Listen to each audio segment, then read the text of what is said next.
Hello friends, welcome to my YouTube channel. आज की class में हम एडवांस इंग्लिश के कुछ ऐसे स्ट्रक्चर्स को करेंगे जिन्हें सीखकर आप अपनी इंग्लिश को और भी ज़्यादा इम्प्रूव कर सकते हो।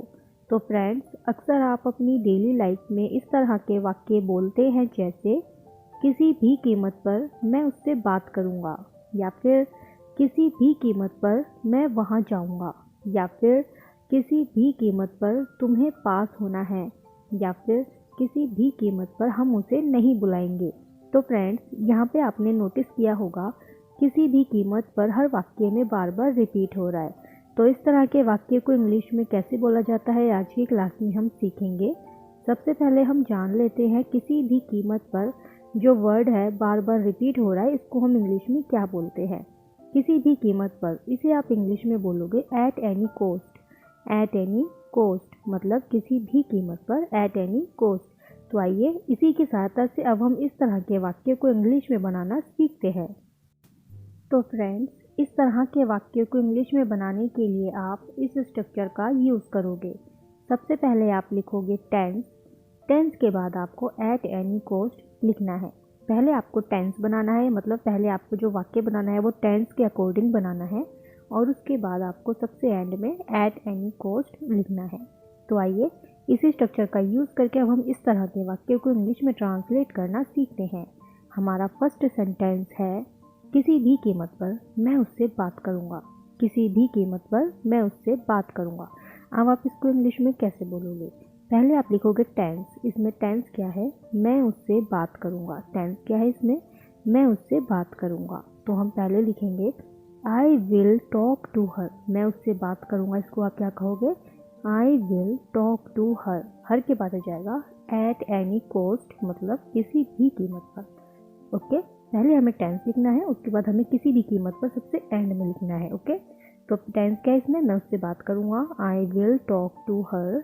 आई will talk to her at any cost. At any cost, मैं उससे बात करूँगा, किसी भी कीमत पर मैं उससे बात करूँगा। I will talk to her at any cost. I hope friends आपको ये समझ में आया होगा। अब इसी तरह से आपको अगला वाक्य बनाना है। नेक्स्ट सेंटेंस है, किसी भी कीमत पर मैं वहाँ जाऊँगा। किसी भी कीमत पर मैं वहाँ जाऊँगा। अब आप इसको इंग्लिश में कैसे बोलोगे? पहले आपको लिखना है टेंस। टेंस क्या है इसमें? मैं वहाँ जाऊँगा। मतलब आपको ये जो वाक्य बनाना है टेंस के अकॉर्डिंग बनाना है। और अगर आप एडवांस इंग्लिश सीख रहे हैं तो जाहिर सी बात है आपको टेंस आते होंगे, जिसमें टेंस में आपको प्रेजेंट टेंस, पास्ट टेंस और फ्यूचर टेंस का रूल, उनके स्ट्रक्चर्स, उनको यूज़ करना, वो सब आपको आता होगा। तो यहाँ पर किसी भी कीमत पर मैं वहाँ जाऊँगा, पहले आपको ट्रांसलेट करना है मैं वहाँ जाऊँगा। इसको हम इंग्लिश में क्या बोलेंगे? I will go there. वहाँ को इंग्लिश में देयर बोलते हैं। ओके, और यहाँ को इंग्लिश में हेयर बोलते हैं। तो वहाँ जाऊँगा तो देयर हो जाएगा। ओके, मैं वहाँ जाऊँगा, I will go there. I will go there. इसके बाद हम लिखेंगे at any cost. At any cost मतलब किसी भी कीमत पर। एट एनी कोस्ट, किसी भी कीमत पर मैं वहाँ जाऊँगा। I will go there at any cost. I hope friends आपको ये समझ में आया होगा। अब आपको ये सभी वाक्य इंग्लिश में, अगर आप डेली लाइफ में हिंदी में बात कर रहे हैं तो आपको ये सभी वाक्य इंग्लिश में बोलने की प्रैक्टिस करनी है, क्योंकि आप प्रैक्टिस करोगे तभी आप अपनी इंग्लिश को और भी ज़्यादा इम्प्रूव कर पाओगे। आई होप फ्रेंड्स आपको ये समझ में आया होगा। अब इसी तरह से आपको अगला वाक्य बनाना है।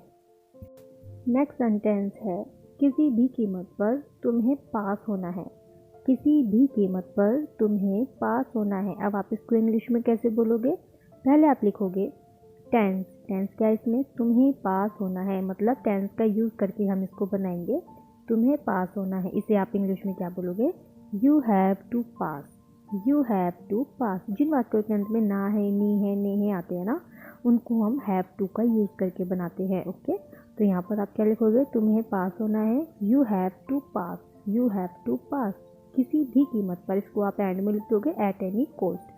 किसी भी कीमत पर तुम्हें पास होना है, you have to pass at any cost. You have to pass at any cost. I hope friends आपको ये भी समझ में आया होगा। अब इसी तरह से आपको अगला वाक्य बनाना है।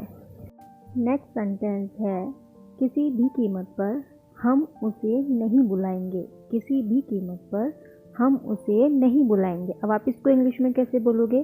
पहले आप लिखोगे टेंस। टेंस क्या है? हम उसे नहीं बुलाएंगे। इसको आप कैसे बोलोगे? We will not call him. किसी को बुलाने के लिए हम कॉल का यूज़ करते हैं। कॉल का मतलब ये नहीं होता कि आपने कॉल कर दिया उनको, मतलब फ़ोन करते हैं तो भी आप कॉल का यूज़ करते हैं, बट अगर हम किसी को बुलाते हैं तो उसे भी हम कॉल का ही यूज़ करते हैं। ओके, हम उसे नहीं बुलाएंगे। We will not come, sorry, we will not call him, we will not call him. इसके बाद हो जाएगा at any cost, at any cost. किसी भी कीमत पर हम उसे नहीं बुलाएंगे। इसको आप कैसे बोलोगे? We will not call him at any cost, we will not call him at any cost. Call him का मतलब ये नहीं कि आपने फ़ोन करके बुलाया है। या अगर हम किसी को बुलाते हैं, चाहे वो आपको फ़ोन पर बुला रहे हैं या फिर आप आपस में डिस्कस कर रहे हैं, तो किसी को बुलाने के लिए हम कॉल का भी यूज़ करते हैं। Okay, we will not call him at any cost. किसी भी कीमत पर हम उसे नहीं बुलाएंगे। आई होप फ्रेंड्स आपको ये समझ में आया होगा। अब इसी तरह से आपको अगला वाक्य बनाना है। नेक्स्ट सेंटेंस है, किसी भी कीमत पर तुम्हें यहाँ आना है। किसी भी कीमत पर तुम्हें यहाँ आना है। अब आप इसको इंग्लिश में कैसे बोलोगे? पहले आपको टेंस लिखना है, टेंस के बाद आपको एट एनी कॉस्ट लिखना है।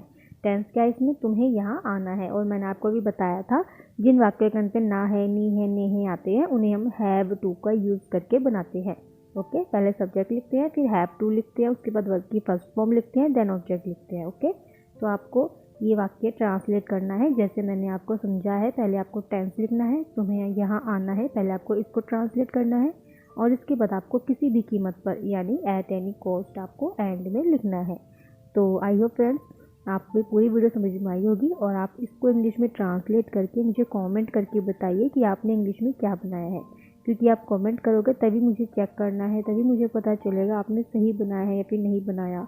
आपको ये वीडियो समझ में आई है या फिर नहीं आई है वो कैसे पता चलेगा? आप कमेंट करोगे, उसे चेक किया जाएगा, उसके बाद ही हमें पता चलेगा ना। और आपको भी पता चलेगा कि आपको समझ में आई है वीडियो, नहीं आई, वो आपको तभी पता चलेगा जब आप इसको कमेंट करोगे। ओके, तो आप इसको इंग्लिश में ट्रांसलेट करके कमेंट करके मुझे ज़रूर बताइएगा। इसी तरह की और वीडियो को देखने के लिए आप हमारे चैनल को सब्सक्राइब करें, वीडियो को लाइक करें, शेयर करें। मिलते हैं अब नेक्स्ट वीडियो में। Bye bye, take care.